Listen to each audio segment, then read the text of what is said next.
Alright, this is the pre-study video for the first study, the story of Exodus. Study number 1, and it's in Exodus chapter 1. So Exodus chapter 1, the entire chapter, verses 1 to 22.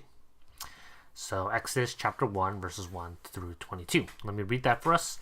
It says, "These are the names of the sons of Israel who came to Egypt with Jacob, each with his household. Reuben, Simeon, Levi, and Judah, Issachar, Zebulun, and Benjamin, Dan and Naphtali, Gad, and Asher. All the descendants of Jacob were 70 persons. Joseph was already in Egypt.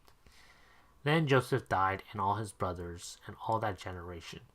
But the people of Israel were fruitful and increased greatly. They multiplied and grew exceedingly strong, so that the land was filled with them.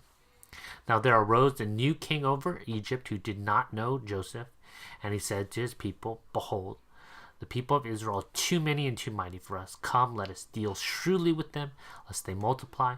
And if war breaks out, they join our enemies and fight against us and escape from the land.' Therefore they set taskmasters over them to afflict them with heavy burdens. They built for Pharaoh store cities, Pithom and Ramses. But the more they were oppressed, the more they multiplied, and the more they spread abroad.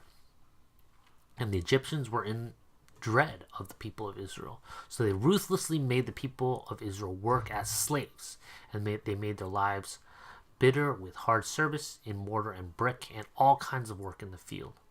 In all their work they ruthlessly made them work as slaves. Then the king of Egypt said to the Hebrew midwives, one of whom was named Shiphrah and the other Puah, 'When you serve as a midwife to the Hebrew women and see them on the birth stool, if it is a son, you shall kill him. But if it is a daughter, she shall live.' But the midwives feared God and did not do as the king of Egypt commanded them, but let the male children live. So the king of Egypt called the midwives and said to them, 'Why have you done this, and let the male children live?' The midwives said to Pharaoh, 'Because the Hebrew women are not like the Egyptian women, for they are vigorous and give birth before the midwives come to them.' So God dealt with the midwives, and the people multiplied and grew very strong. And because the midwives feared God, he gave them families. Then Pharaoh commanded all his people, 'Every son that is born to the Hebrews you shall cast into the Nile, but you shall let every daughter live.'" Okay, so this is basically the it's called, I titled the study called The Next Chapter, because again, Exodus is just a continuation, kind of like the second chapter of the story from Genesis. So the entire Torah is one whole literary piece, and the second book in it, the second chapter in it, is Exodus. So before we get into it, again, if you haven't read the chapter, or you haven't read, I encourage you guys just to pause the video or whatever, and read it for yourself once, twice, maybe 3 times. Think about it, take notes on it, mark it up, do whatever you need to do to kind of churn and process it, and then come up with your own ideas, your own questions, and those type of things. And again, if you have any, I'm not going to be able to go over everything, but if you have questions that you want answered, you can just email them to me. Daniel.low@livingstonecc.com. So just email me any questions you have, and I'll be happy to answer them. But I'm going to get into some of the main points, and again, it won't cover everything, but it'll just be a brief overview of this chapter. Okay, so one of the first things I want to point out to you is that the word multiply is used throughout this entire chapter. In fact, there's different ways that it says it. It says be fruitful, increase greatly, those types of multiply, and it's throughout the entire chapter, so it's very important. The people of Israel are growing, they're multiplying, they're getting more. And where does that come from? It comes from Genesis chapter 1, verse 28, or Genesis, the entire chapter 1 has it a couple times, but the most specific part where it talks to humans is verse 28, where it says be fruitful and multiply. So again, we saw that throughout Genesis, and it's continuing into Exodus. So in the stories of Jacob that we looked at before, he multiplied, and that was evidence of God's blessing. Here, the people of Israel are multiplying, and that is evidence of God at work. God is blessing them. So God is active. So even though it doesn't talk much about God except at the end in this chapter, and it's like, oh, the people of Israel getting oppressed, all this stuff. What's God doing? He's doing something. It's obvious he's doing something because he's multiplying them. And even at the end of the chapter, when he talks about the midwives, it specifically says God blessed them. Why? How? By multiplying them. So their reward is they got families. They multiplied. So whenever you see this multiplying thing, that's a big theme. That the multiplication, that type of growth, is from God. And he's the one doing it.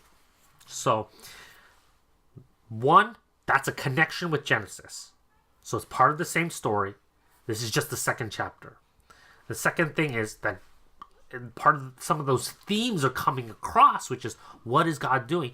And we don't necessarily always see God. We see like all this oppression going on, slavery, but God is actually doing something when you see the multiplying. You know he's working. Okay? And so one of the questions you want to ask in Exodus, and it's the same because it's part of the same literary structure as Genesis, is also, what is God doing? The second thing is also that Pharaoh thinks he's fighting against these people that are multiplying. But because we know that the blessing is directly from God, and that God's blessing is evidence of God's working, by Pharaoh specifically, he doesn't want the people to multiply. He thinks the multiplying is bad. So he thinks God's best blessing is bad, and he's trying to fight against it. He's working to suppress them, to get them to stop multiplying. So he's working directly against God's blessing. And because he's working directly against God's blessing, he's working directly against God. He's fighting God. He's using his power to fight against God's power. And so it sets up some tension there. And this tension will be throughout the first part of Exodus. Is who has more power? Pharaoh thinks he has so much power, and he's fighting against God, but is he actually more powerful than God? And remember, Pharaoh and Egypt's the biggest superpower in the region of that time period. A lot of the ancient time when the Bible was written, Pharaoh was the most powerful man in the world. So Pharaoh has power. And this text directly challenges the power, the political power of Pharaoh, the power of Egypt. So it's saying that Pharaoh's using his power to oppress the Hebrews, and every single time he does it, it doesn't work. So he does it like 3 or 4 times. I think he tries 4 different tactics to oppress the people in this chapter. And every single time, the people just multiply more. So his plans actually have kind of the opposite effect. It's kind of like the more they are oppressed, the more they're more actually blessed. So that's an interesting thing. And then at the end, the next part I want to talk about is the midwives. So the midwives are specifically highlighted in this video, or in this in this chapter. They're given names, right? Shiphrah and Puah. We don't even know the name of Pharaoh, but we know the name of these 2 obscure midwives. And that's important because, again, in any biblical narrative, and we know this from the previous study with Jacob, that whenever the Bible talks about specific names, whenever the Old Testament narrative talks about names, those names are important. Those names have meaning, and those people are important. So they're important to the story. So here it's showing and it's highlighting and it's giving power to these women, the midwives, who are going along with God. And it specifically says that the midwives feared God in front of Pharaoh. If you were receiving commands from Pharaoh, I think most of us would be afraid of Pharaoh. We're going to disobey Pharaoh? That's like really dangerous. But they feared God more. So that's important, because it shows who has more power. God has more power than Pharaoh, and the midwives are the ones who recognize that. They're women, so they're like one of the lower status people, and supposedly they don't have much power themselves. But because they fear God, they're actually higher status in this story than Pharaoh is. So this entire chapter is setting up a power struggle between God and Pharaoh. And which side are you on? That's basically the kind of the question we're going to ask. Which side are you on, and who is going to win? And it's going to build up this power struggle between God and Pharaoh throughout the book of Exodus in the story. So we go to application. The application is, again, with application, there's multiple directions you go. If you don't like this direction, you don't have to go into it. You can talk about other things. I landed on the power struggle. You could, if you want to talk about something else, like you talk about how we need to look for God and blessing and all that kind of stuff, you can talk about that. But the questions I specifically put in the study are, one, like, what are some of the powerful forces in your life that you fear? The text talks about how the women feared God and how that was a good thing, right? So power makes us afraid. Like, if someone has more power than us, it's like, okay, we need to like respect and just kind of do what they say.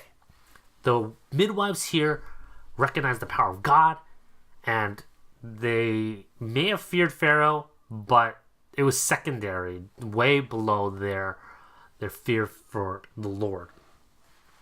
In all our lives, we all have fear. We all have things that are more powerful than us, that we see that are more powerful than us, that are going on around us, and we don't have control over them. And so we fear them. And we fear, maybe it might be people, it might be forces, maybe different things going on in your lives. Maybe you fear, I don't know, your spouse. Maybe your husband or your wife actually has, you're a little bit afraid of them. You want to obey them. You want to listen to them. Maybe it's your parent. Maybe it's a father or a mother or a mother-in-law or father-in-law, where they have power over you. And you have a certain level of fear towards them. Might be your boss. Your boss is higher up, controls your salary, controls your pay, controls the evaluations you get, whether or not you even have a job, and your boss tells you to do things and you want to do them. So it might be certain people in your life, maybe it's even your kid, like sometimes we fear like the wrath of Cassidy sometimes because she can get really upset, right? So it could be forces in your life. Maybe you fear just financial insecurity. Maybe that's a fear. Or maybe you fear social insecurity, not having friends or not being accepted by people. There's different things you can fear. So what are some of those fears? That's like an application question. It's like, for you, what is some of the fears in your life? That's the next question I have is, what specific things do you do that show that you fear this other force? So if you fear your boss, what are some of the specific things that you do? You probably work late. You may not have to, but you want to go that extra mile, or you want to just specifically do things just to make sure your boss is okay, your boss is happy. Even if you don't actually have to do it, because you fear, you might do those things. Your wife, your husband, your kids, you just do a little extra, just make sure that they're not upset, right? And then what specific things can we do to show God that we fear Him over these other things? Do we do those extra things just to make sure that God's happy? Do we it's like, oh, I could miss Sunday, it's not that big a deal, I could miss Sunday worship, but if you fear God, would you want to do that? Do you want to go the extra mile? Like, what's the extra thing that, just to make sure, we just really fear God and respect Him because He's powerful. We know who He is and what He can do.